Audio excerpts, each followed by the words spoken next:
তিন ব্যক্তি এমন আছে যারা কিয়ামতের দিন মানে সুগন্ধির পাহাড়ে বসবাস করবে। তিন ব্যক্তি এমন আছে যারা কিয়ামতের দিন সুগন্ধের পাহাড়ে বসবাস করবে। মিশকাতুল মাসাবিহ কিতাবুস সালাত বাবুল আযান ওয়া ফাজলুল মুয়াজ্জিন এই অধ্যায়ে হাদিস আসছে ফসলুস সানিতে। তিন ব্যক্তি কারা? আব্দুন আদ্দা হাক্কাল্লাহি ওয়া হাক্কা মাওয়ালিহি, ওই ব্যক্তি সুগন্ধির পাহাড়ে বসবাস করবে যে দাস নিজের মুনিবের যে দায়িত্ব আছে, মুনিবের প্রতি যে দায়িত্ব সেটাও পালন করে, আবার বান্দা হিসেবে আল্লাহ তার প্রতি যে দায়িত্ব দিয়েছেন সেটাও পালন করে। এ জান্নাতি। এ কি বলেন তো? জান্নাতি।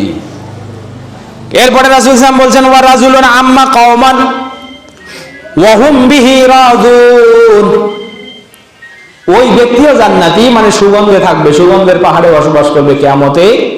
যে ব্যক্তি কোন কওমের ইমামতি করে আর তারা সকলে ওই ইমামের প্রতি খুশি।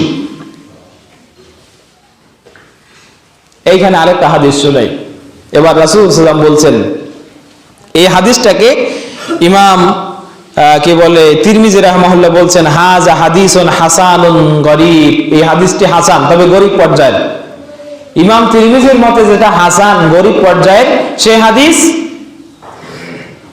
শুদ্ধ হাদিসের বিপরীত না গেলে আমল করা চলে। তার মানে হাদিসটার আমল চলে, হাদিসটা ইমামের ফজিলত মুয়াজ্জিনের ফজিলতে বর্ণনা করা চলে, কোনো সমস্যা নেই। তবে একটা সহিহ হাদিস আসছে, একদম টাটকা সহিহ হাসান পর্যায়ের হাদিস। আল্লাহ নবী মুহাম্মদ সাল্লাল্লাহু আলাইহি ওয়াসাল্লাম বলছেন সালাসাতুন লা তুরফাউ সালাতুহুম হানাবিরাহুম, তিন ব্যক্তি এমন আছে যাদের সালাত মাথার উপরে উঠে না।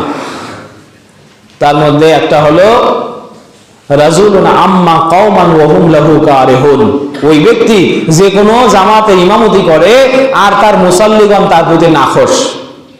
আর মুসাল্লি যে তার প্রতি নাখোশ হবে কোন মানদণ্ডে? ইমাম যদি নিজে মিথ্যুক হয় অথবা দ্বীনের খেয়ানতি করে, মুসাল্লিরা ভালো, এই কারণে নিজের নিরাপত্তাহীনতার আশঙ্কায় ইমামের প্রতি নাখোশ, ওই ইমাম অভিশপ্ত।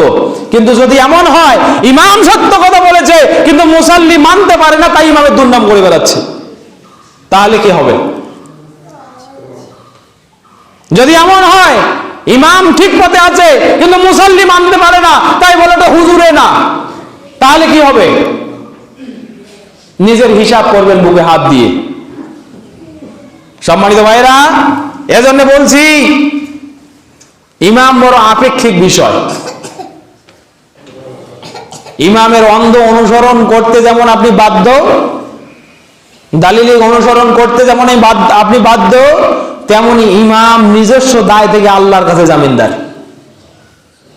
সুতরাং ইমামের হাত পা দুনিয়াতেও বাধা, আখিরাতে হিসাব তো আছেই। আল্লাহ রাব্বুল আলামিন পৃথিবীর যারা ইমাম আছে, আল্লাহ আমি তোমার কাছে দোয়া করি নবীর পরিভাষায়, আল্লাহুম্মা আরশিদিল আইম্মা, ও আল্লাহ তুমি পৃথিবীর সব ইমামকে শুদ্ধ সমঝ দান করো, তাদেরকে হেদায়েতের উপরে রাখো। বলেন আমিন। সম্মানিত ভাইরা, ওয়া রাজুলুন ইউনাদি বিস সালাতিল খামসে ফি কুল্লি ইয়াউমিন ওয়া লাইলাতিন, আর ওই ব্যক্তি সুগন্ধির পাহাড়ে বসবাস করবে যে ব্যক্তিটা প্রত্যেকটা দিনে রাতে 5 বার মানুষকে সালাতের জন্য আযান দেয়।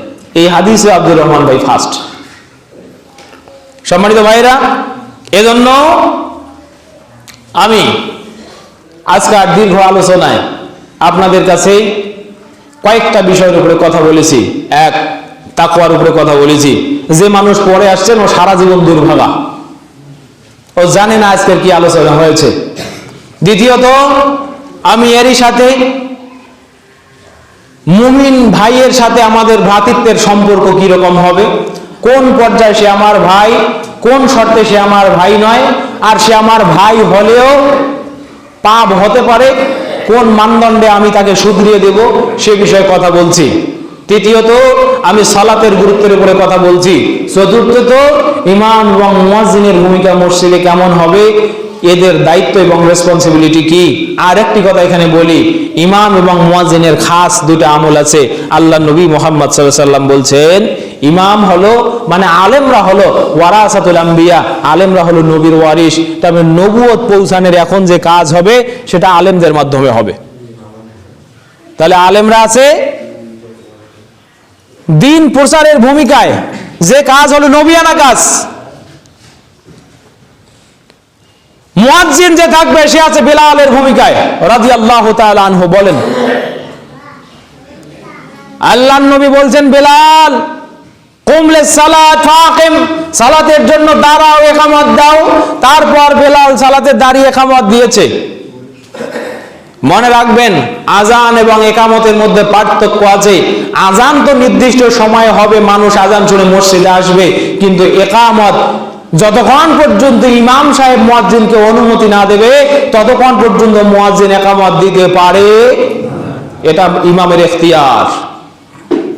অনেক বেদাতি মসজিদে আছে, মুয়াজ্জিন দাঁড়িয়ে কইছে যে লাইন সোজা করো, মোবাইল বন্ধ করো। মুয়াজ্জিনের কিন্তু ওই অধিকার নাই। মুয়াজ্জিন